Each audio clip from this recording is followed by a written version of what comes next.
नमस्कार, राधे राधे सभी साथियों को। मैं देवेश शुक्ला आप सभी साथियों का स्वागत करता हूं आपके अपने यूट्यूब प्लेटफॉर्म एग्जाम घर पर। और जो हमारी क्लासेज है आरआरबी एनटीपीसी के लिए या फिर कहें कि रेलवे के किसी भी एग्जाम के लिए जो हमारी क्लासेज है बहुत ही महत्वपूर्ण है जीके जीएस की। तो आप सभी साथी जल्दी से जुड़ जाइए और जो आपकी क्लास है वो आपकी स्टार्ट हो चुकी है। आज हम देखेंगे एक अपना अगला सेट जो आपके एग्जाम में किसी शिफ्ट में पूछा गया। जो आपका क्वेश्चन पेपर है उसमें से जीके जीएस के कौन कौन से प्रश्न जो है वो आपके पूछे गए पे बात करेंगे। आप सभी साथी चैनल को सब्सक्राइब कर लीजिए, बेल आइकन को दबाइए और जो वीडियो का जो लिंक है वीडियो को अपने दोस्तों में जरूर शेयर करें। जो भी आपके साथी रेलवे के किसी भी एग्जाम की तैयारी कर रहे हैं उनके लिए जो क्लासेज है वो जो रिवीजन क्लासेज है वो आपके लिए अति महत्वपूर्ण है। कि आप सब जानते हैं जो रेलवे का जो एग्जाम है एनटीपीसी का वो बहुत ही जल्द आपका होने वाला है जून से जुलाई तक। आपके लिए ये क्लासेज जो है बहुत ही महत्वपूर्ण। शुरू करेंगे अपनी क्लास को और देखेंगे 10 से 15 मिनट की आपकी क्लास होती है डेली। तो आप लेटे लेटे बैठे बैठे खाते खाते कुछ भी करते हुए इन क्लासेज को देख सकते हैं। क्या है आपका एक रिवीजन होता हुआ चलेगा जो आपके एग्जाम में बहुत ही स्कोर को जो है आपका बूस्ट करे। चलिए देखते हैं आज का जो हमारा क्वेश्चन पेपर है वो कौन सा था। 5 अप्रैल 2016 की सेकंड शिफ्ट। 5 अप्रैल 2016 की जो सेकंड शिफ्ट में आपका पूछा गया था वो आपका क्वेश्चन पेपर है। वहां से जो है आपके इस आया गया है क्या जो क्वेश्चन है वहां से लिए गए। चलिए देखेंगे। तो पहला प्रश्न है तत्व की परमाणु संख्या किसके बराबर होती है।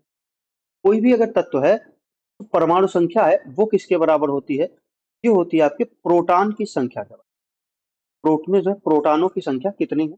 अब जो तत्व है फिर परमाणु संख्या परमाणु भार और उसका जो नाभिक है इलेक्ट्रॉन प्रोटॉन और न्यूट्रॉन किस तरह से काम करते हैं ये सब आपका ब्रीफ चैप्टर है टॉपिक है। तो उस पर बात न करते हुए हम सिर्फ रिवीजन कर रहे हैं। तो आपको ये देखना है कि कहाँ कहाँ से प्रश्न आते हैं। अब जैसे यहाँ पे आया प्रोटॉन इलेक्ट्रॉन के बारे में, तत्व की परमाणु संख्या, तत्व का परमाणु भार। आप क्या करें अपनी केमिस्ट्री की बुक उठा करके उसको वहां से पूरा रिवीजन करें। ठीक है क्योंकि इस बार ये आया हो सकता है इससे आसपास कुछ आपको वो भी रिवीजन करना है। क्या है एक तत्व की परमाणु संख्या है किसके बराबर होती है। वो तत्व में उपलब्ध प्रोटॉनों की संख्या के बराबर होती है।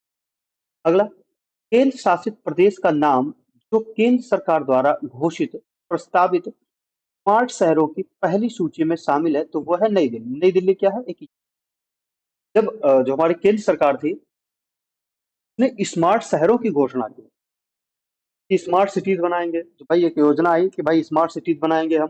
जब स्मार्ट सिटी जो योजना आई उसमें जो एक लिस्ट बनाई गई थी पहली लिस्ट उसमें जो है कौन सी यूटी थी जिसका नाम था यूटी का यूटी कौन सी थी जिसका नाम था। तो वो एकमात्र यूटी थी जिसका पहली ही लिस्ट में नाम आया था केंद्र सरकार की स्मार्ट शहरों की पहली सूची में। वो कौन सी थी नई दिल्ली। कौन सा आपकी नई दिल्ली। तो चंडीगढ़ भी आपका क्या है यूटी। किसका नाम आया था नई दिल्ली। अगला टीपू सुल्तान मस्जिद कहाँ है। तो टीपू सुल्तान की जो मस्जिद है वो कहाँ पर है कोलकाता। और कोलकाता कहाँ पर है वेस्ट बंगाल। कहाँ पर है वेस्ट बंगाल यानी कि ममता ममता दीदी जहाँ की मुख्यमंत्री। तो आप बताइएगा वेस्ट बंगाल के गवर्नर कौन। वेस्ट बंगाल के गवर्नर कौन है। अगला देखिए इलाहाबाद में त्रिवेणी संगम किसका संगम माना जाता है। तो इलाहाबाद में जो त्रिवेणी संगम है वो 3 नदियों का संगम है। कौन कौन सी गंगा यमुना और सरस्वती। लेकिन वर्तमान में सिर्फ और सिर्फ 2 ही नदियां हैं जो विजिबल हैं। वो है आपकी गंगा और यमुना। सरस्वती नदी है वो क्या है वो विलुप्त क्या है विलुप्त है। पुराने समय में ये नदी भी यहाँ से ये नदी भी जो है यहाँ मिलती थी। अगला है भारत के संविधान में कौन सा अनुच्छेद हिंदी को संघ की राजभाषा का दर्जा प्रदान करती है। तो यह है अनुच्छेद 343। अनुच्छेद 343 जो है वो भारतीय संविधान में जो अनुच्छेद है इसमें लिखा हुआ है कि संघ की जो राजभाषा है वो कौन सी होगी हिंदी होगी। संघ की राजभाषा कौन सी होगी हिंदी होगी। अगला एपिडेमियोलॉजी क्या है। ये क्या है बड़ी आबादी में रोग की घटना एवं उसके प्रसार का अध्ययन। एपिडेमियोलॉजी क्या है? एक बड़ी आबादी में जो रोग है, रोग जो फैलने की जो घटना होती है और उसके जो प्रसार हो रहा है उस रोग का, उसका अध्ययन करना कि क्यों हो रहा है, कैसे हो रहा है, तो उसका जो अध्ययन है वो क्या कहलाता है? एपिडेमियोलॉजी कहलाता है। IRS 1A भारत का पहला क्या था? परिचालात्मक दूर संवेगी उपग्रह था। क्या था? भारत का पहला परिचालात्मक दूर संवेगी उपग्रह कौन सा था? IRS 1A। दादर एवं नगर हवेली की राजधानी क्या है? सिलवासा। हाँ, ये तो थी 2016 के बाद में पूछा गया था, लेकिन जो दादर और नगर हवेली है और इसके साथ में एक कौन सी यूटी थी जिसे मिलाकर के एक कर दिया गया है, ये आप बताएं। ठीक है, दादर और नगर हवेली और एक कौन सी यूटी है कच्छ की खाड़ी में है और उसको मिलाकर के एक कर दिया गया। अगला देखिए, कौन सी धातु अधिक वायु प्रदूषण का कारण बनती है? कौन सी धातु अधिक वायु प्रदूषण का कारण बनती है? ये है आपकी सीसा धातु है। ये क्या है? वायु प्रदूषण का कारण बनती है, अधिक वायु प्रदूषण। ठीक है, चलिए, सेरीकल्चर किससे संबंधित है? तो रेशम कीट पालन को क्या कहते हैं? सेरीकल्चर कहते हैं। अब बताइएगा एपीकल्चर किसे? एपीकल्चर किसे? पिच ब्लेंड किससे संबंधित है? तो जो पिच ब्लेंड है ये यूरेनियम से संबंधित है। और ये वाला प्रश्न भी बहुत महत्वपूर्ण है, क्योंकि ये आज शायद फोर्थ टाइम हम पढ़ा रहे हैं। 20 और 22 या 23वां आज है क्लास, या 22 क्लास में चौथी बार आपको पढ़ा रहे हैं और ये आपके एग्जाम में हूबहू पूछा गया। अगला है, अल्ट्रासोनिक तरंगों की आवृत्ति कितनी होती है? ये होती है 20 किलो हर्ट्ज, नहीं हर्ट्ज। 20 किलो हर्ट्ज से ज्यादा होती है क्या? अल्ट्रासोनिक तरंगों की आवृत्ति। अगला, पीसी यानी कि पर्सनल कंप्यूटर को वायरलेस नेटवर्क से कनेक्ट करने के लिए कौन सा डिवाइस आवश्यक है? वो होता है राउटर। आपने देखा होगा, जब हम वायरलेस इंटरनेट से कनेक्ट करते हैं तो हमारे घर में क्या लगा होता है? राउटर लगा होता है, जिसकी मदद से हम क्या करते हैं? उसको नेटवर्क से कनेक्ट करते हैं।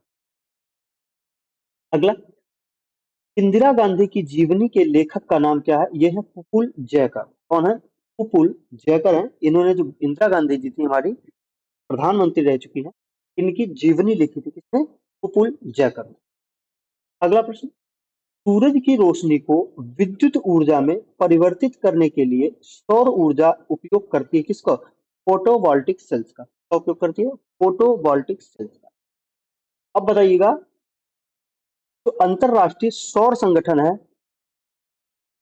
अंतरराष्ट्रीय सौर संगठन है यानी कि इंटरनेशनल सोलर अलायंस है, की स्थापना होती है 2015 में। अब बताइएगा, इसका जो मुख्यालय है वो कहाँ है? इसका मुख्यालय कहाँ है? भारत की जनगणना 2011 के अनुसार समग्र साक्षरता दर का अनुमान कुल आबादी का लगभग कितना प्रतिशत है? यानी कि आपसे सीधा सीधा पूछा है, जो 2011 की जो जनगणना है उसमें साक्षरता दर क्या है? जो साक्षरता दर है वो कितनी है? 74%। कितनी है? 74%। अगला देखिए, भारतीय ध्वज संहिता 2002 क्या है? ये क्या है? कार्यकारी निर्देशों का एक संकलन है। क्या है? कार्यकारी निर्देशों का एक संकलन है, किसमें? भारतीय ध्वज संहिता 2002 के अंतर्गत। अगला है, कौन सी घाटी कोयला भंडार की मात्रा के लिए, बड़ी मात्रा के लिए जानी जाती है? तो ये है दामोदर घाटी। कौन सी?